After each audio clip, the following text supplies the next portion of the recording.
বাস্তবতায় আসি, শুধুমাত্র 2026 সালে বাংলাদেশে এই পর্যন্ত খুন হয়েছে 464 জন। 464 জন শুধুমাত্র 2026 সালে। ধর্ষণ হয়েছে 666টা। ধর্ষণ মামলায় গ্রেপ্তার হয়েছেন 530 জন। খুনের মামলায় গ্রেপ্তার হয়েছেন 604 জন। প্রতিদিন গড়ে 6 থেকে 7টা খুন হয়েছে এবং শিশু ধর্ষণ উল্লেখযোগ্য হারে বেড়েছে।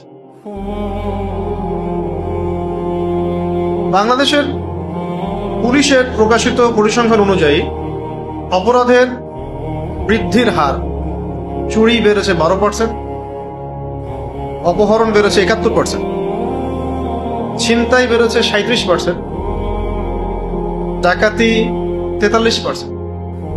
মোট মামলা হয়েছে এই 2026 সালে 1,81,737টা। খুন ইন টোটাল 3,786টা। সবচেয়ে উদ্বেগজনক বৃদ্ধি হচ্ছে অপহরণ, ধর্ষণ, চাঁদাবাজি, ডাকাতি এবং ছিনতাই। শুধুমাত্র ঢাকায় 107টা খুন, সারা দেশে 854টা। ঢাকার মধ্যে উল্লেখযোগ্য হারে বেড়েছে ছিনতাই, চাঁদাবাজি, গ্যাং, কিশোর গ্যাং, রাজনৈতিক সহিংসতা এবং ধর্ষণ।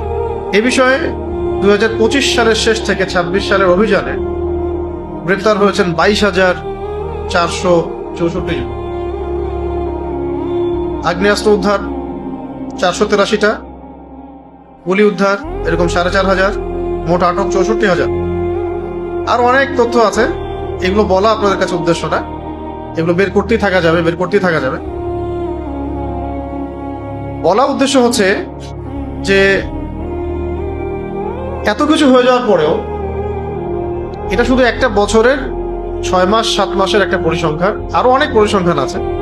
এত কিছুর পরেও আমাদের কাছে মনে হয় যে আমরা খুবই উন্নত আধুনিক একটা সভ্যতায় বসবাস করছি এবং নবী সাল্লাল্লাহু আলাইহি ওয়াসাল্লাম এবং সাহাবীদের যুগটা ছিল মধ্যযুগ, বর্বরতার যুগ।